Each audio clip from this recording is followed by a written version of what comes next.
Or running an agency is difficult. To completely rewire how you think, how you act, everything you do, and that's why 90+% of agency owners fail. What I'm going to walk you through today are some of the massive game changers that I personally implemented in my agency, like the starting plan for you, like the rewiring of your own mind to grow the business, time horizon expansion, some things about growing your agency, and some common agency problems. And these are the things that allowed me to scale up to 40 grand a month within 5 months. And by the way, everything I put in these videos are free, including the Miro board. So if you want this Miro board to access everything I cover in this video, it's in the description. You can click that link and get in for completely free.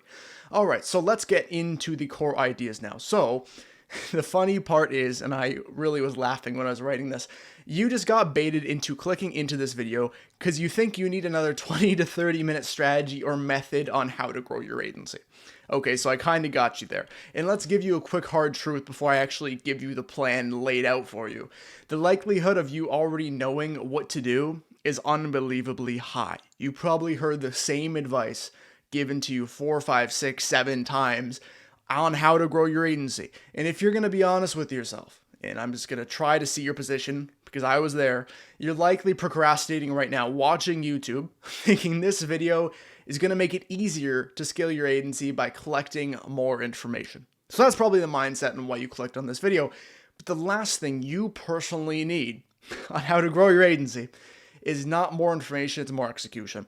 And I'm not going to clickbait you here, and I'm going to give you a step-by-step on how to get 15K a month. And the rest of the video here is actually going to be what actually matters, because the stuff that gets clicks on YouTube isn't what's actually going to grow your agency. And I know this because I scaled mine, and a lot of the YouTube stuff didn't help me because it's the same information that you already know.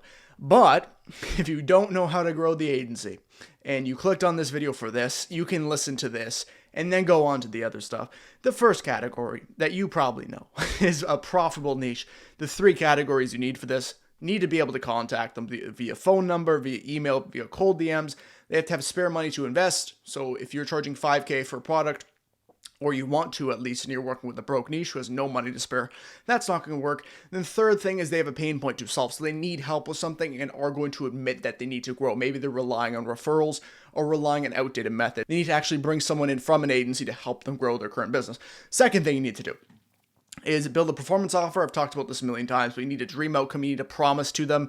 You need to hit that promise within a certain time frame. And lastly, the risk reversal, which is a guarantee attached to that promise. Okay, next thing you need to do is do the simple outreach, either cold call, cold DM, cold email. The next thing is take sales calls. So learn how to use a basic sales script, learn basic objection handles, build pain. Then lastly is get really good at service delivery. After you do that, you can increase your funnel prices, scale the team as the workload increases, and then invest into inbound paid ads. Eventually, when you're making enough money to funnel that back into your acquisition system. Okay, so that's the plan. That's why you clicked on the video. Now we're going to get into the more advanced, more important things in my opinion, because you probably know that. And it was probably just a review of information you already know. Here is the stuff that actually allowed me to grow my agency. And if it wasn't because of these concepts, I personally wouldn't have been able to do it. Okay. It is extremely difficult. And these concepts really helped me in actually growing it. The first concept I want to walk you through is how to change your mindset. And again, mindset's this amorphous word that people say when they're talking about business. Let's get very practical and let's operationalize everything for you. This is the first concept called the identity idea distinction. Might sound complicated, it's not really. When you first start out the business is a literal extension of yourself. So what you did, you started this business. You thought it'd be a good idea to. You made the website, probably. You're going to make the logo. You're going to make the name of the business. You're going to do the outreach. You're going to write the outreach scripts. You're going to write the offer. Everything you do in the business, in the beginning, is an extension of your identity. It is your opinion and your judgments shaping what you do with the business as you grow the business or whatever you're doing right now. So what this leads you to believe, or what you might unconsciously believe, is any criticism towards what you're doing in this business or anything you do relating to the business right now is a direct criticism on yourself. Which I understand why you might think this. It's kind of the natural way we do things when we're talking about this. And what happens here is when you get feedback on something and they're criticizing the business or something you're doing with the business, just using a practical example, half of the cold calls you ever do, maybe 75% of them, you're going to get no's. And you're going to get 10% of people criticizing the cold call in general, or even the script you're using, or even the offer you're using. Everything you're doing, people are going to criticize. So that's the nature of cold outreach. It's a literal stranger we are pitching over a phone call. And you need to do cold outreach up until a certain point where you're making 5-10 grand a month. So it's nearly inevitable to do cold outreach with an agency when you're starting. So this is what you need to do, because immediately when people will criticize the certain script you're using, the certain offer, like I just said, you're going to take it personally. And you're going to emotionally react to that criticism upon your business, because people will freely criticize a stranger's business who this person is calling them in the middle of the day and they're interrupted by the call, as an example. So normally it would be a criticism or rejection on you. Like I just said, your business is apparently you, so you're going to associate with everything and every criticism that comes in on the business. What you need to reframe in your head when you're doing anything relating to the business is that the idea is not you.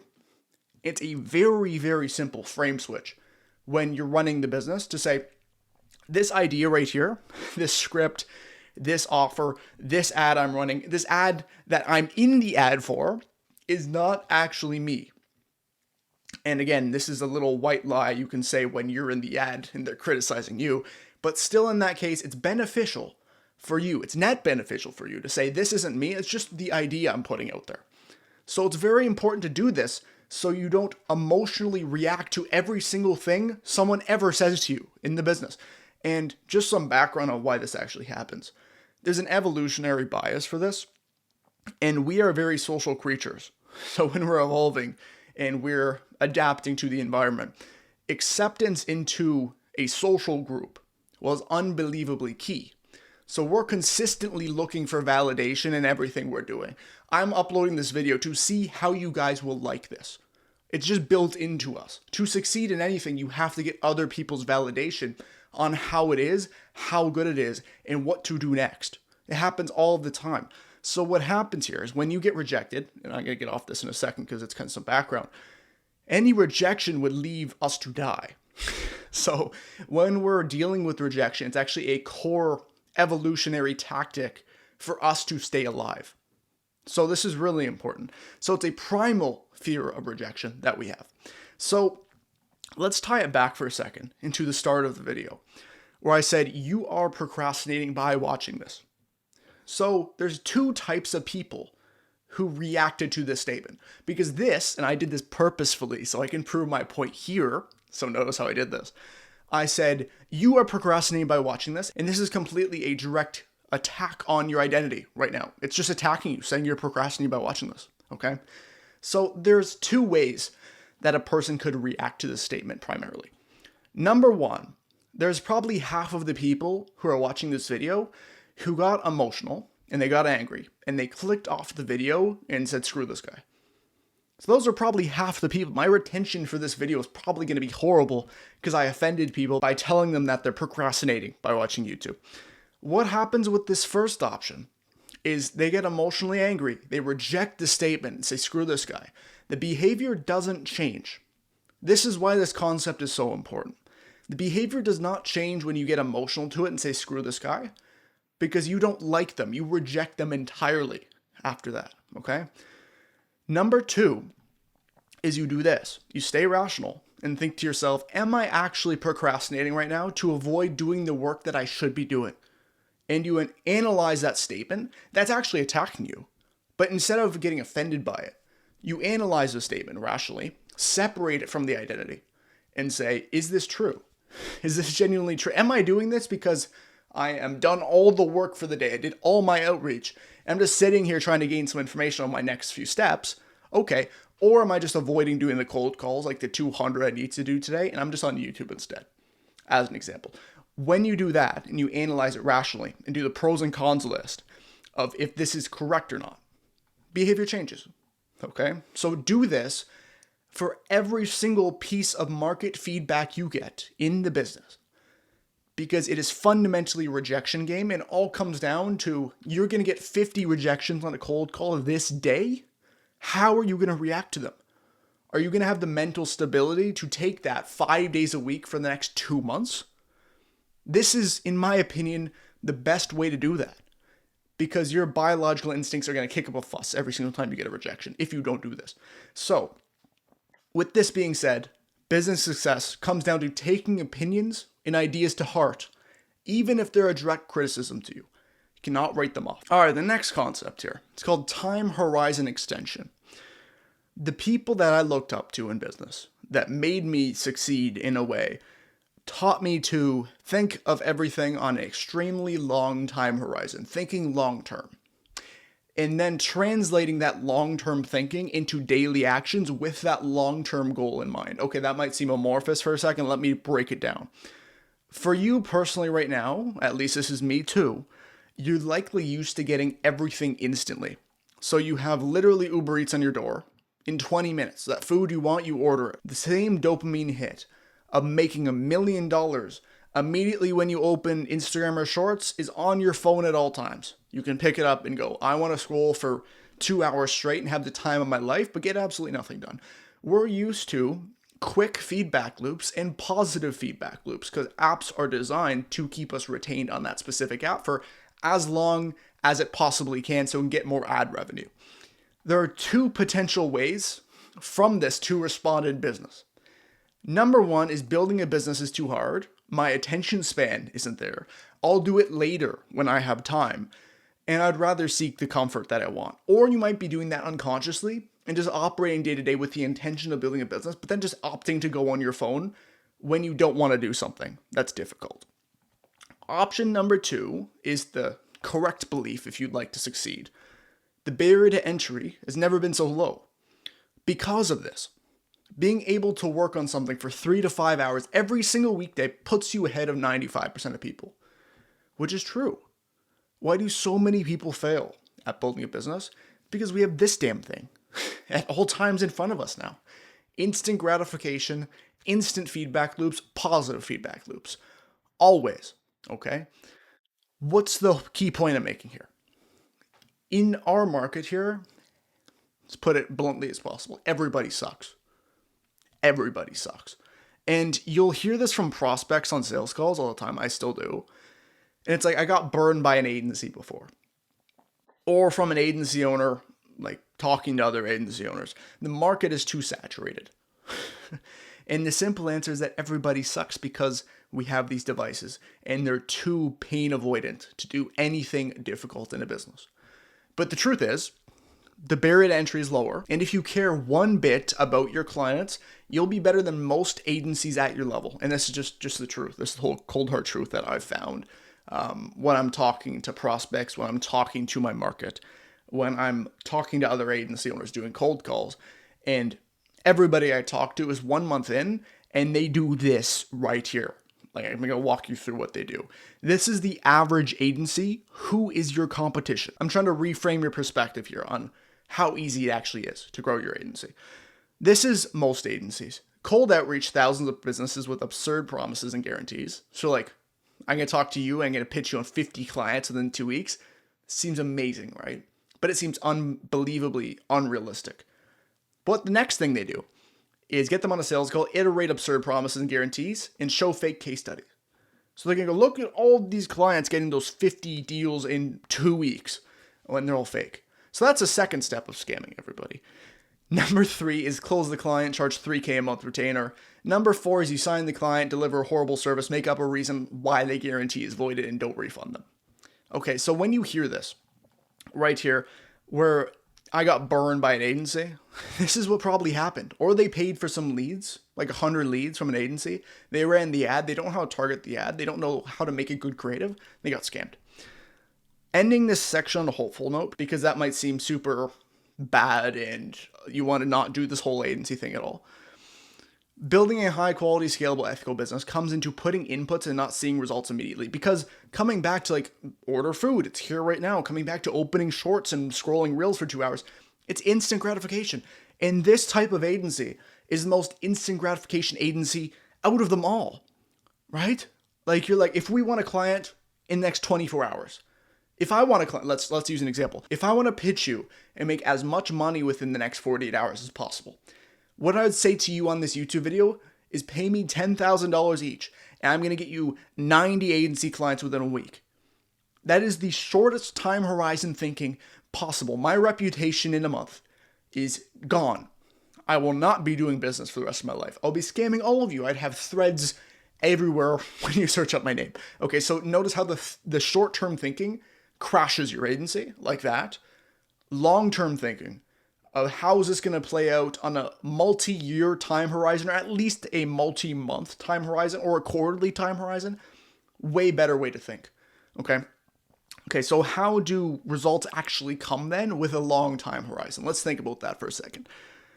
The best way to do it is putting inputs and not seeing results immediately and getting used to seeing that result. Inputs compound. So this is my next concept here. Growth isn't linear. When I'm talking about linear graph, it's not like this. And you're extremely lucky if it's like this. You are amazingly lucky, and hats off to you, but most of the time from what I've seen, it doesn't happen like that. As much as we say putting in effort and getting a predictable result is the most common way of doing it, growth often is not linear, it's exponential.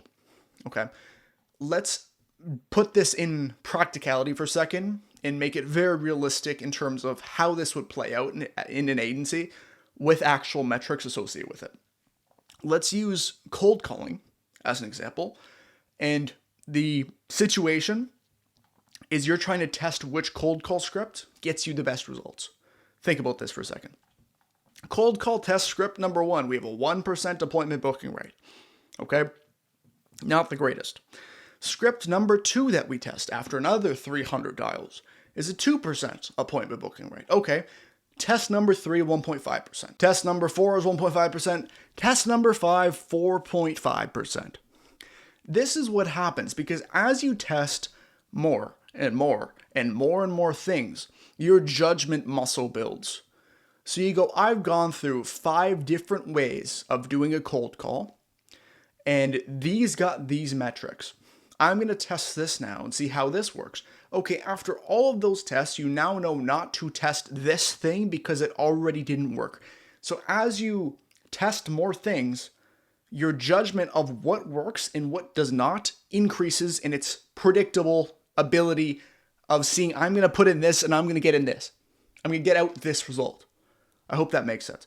So after the 5th test, you literally 3x the appointment booking rate because you went through all these tests and you know what works and doesn't. So after test number 4, we're at test number 5, we get exponential growth even though we're putting in the same amount of effort, right? So we do 200 dials, we get a 4.5% ABR, where 200 dials this time got 1.5%. So we put in 200 for this, and we put in 200 for this, and we got 3x the return from the same time with a different script. That's how you go like this, where like the ABR is like this, right? So it's the same thing over time, and then it jumps to here. So it triples. And this isn't linear, right? Like it isn't completely linear. It's not like it went from 1% to then 2% to then 3%. No. It went exact same, jumped by 3. Okay. Another example, just to drill a point home on how growth is exponential. You get a $20 CPL on the first ad creative test you do. Number 2, ad creative test number 2, you get a $26 CPL. Number 3 is $18 CPL. Number 4 is $22 CPL. 5th test is a $10 CPL. Okay. From that, we're now getting 2x the results for clients with the same amount of ad spend. Okay, that's supposed to be a cash symbol, which did not go too well. Anyway, 2x results, same amount of inputs. Okay, so what that means is it's not linear. We expect this. We expect everything to be, we'll put in this and we'll get out this. Okay, what it is more like is this. So the income jumped up to here. The agency then went down here because we messed up something. Okay, then the income goes up here because we made another good judgment and we now have tested more things. Goes back down because this test didn't work. And then we went back up here. Then we went back and then we went up here. Okay, so this is what it's actually like. And I did make money with an agency, or at least I was making $3,000 a month, which is not a lot, for 8 months straight. Okay, 8 months straight. Barely anything. I got my first client after 5-6 months. With that being said, it was those 8 months straight of failing over and over, that then when I switched niches to a new niche, this opportunity arose. I jumped to that. I had all that knowledge of the previous niche to scale a brand new agency to 40K. And it was because of that experience previously that allowed me to grow this agency from 0 to 40. Okay. So that is all key things to remember when you're growing an agency. 3 common agency problems that are very surface level and very beginner-esque that I want to walk you through. If you're below 5K a month, you should just be repeating these in your head all the time. The first thing, I'm not confident in myself yet when I'm scaling an agency, and this is blocking me from taking any action. You grow confidence by having past proof of successes. If I was to play soccer right now, I wouldn't be confident. I have no idea how to do it. Okay, if I do it, I'm not going to be confident. I'm confident in recording YouTube videos because I've done this dozens and dozens and dozens of times, and it's a repetition game. Of course I'm going to be confident on a video if I'm super used to doing it. I'm not nervous doing this. I'm just speaking at a camera. I'm just reading things and having fun with you guys and hoping you enjoy it. Okay, that's not nerve-wracking. First time I ever did it, I was like trembling. So after 20 hours of practice, though, if I was playing soccer, I would be confident in that thing. Throw your excuse of confidence aside and accept that you need to start now, because it's this thing where you have to get over the confidence thing to be unconfident for a period of time, putting in the inputs to be confident. So you do have to take the action without the confidence for a certain period of time until you are, and then that's when it becomes easier. Again, it's the same thing. 0 to 10K a month is all new things. It's all being not confident in anything until you get to a certain point where you're pretty confident in most things you're doing. And then you take more action because it's a feedback loop back into the action because you're more confident. So that is the first thing that I see all the time, which I want people to get over. I need to do more research on a specific thing before I take the action in a specific thing. So this is the most common one. It's with cold calling. People tell me all the time they're not confident, or I'm needing to do more research before I call. Theory's great, but it needs to be tied to action. Okay?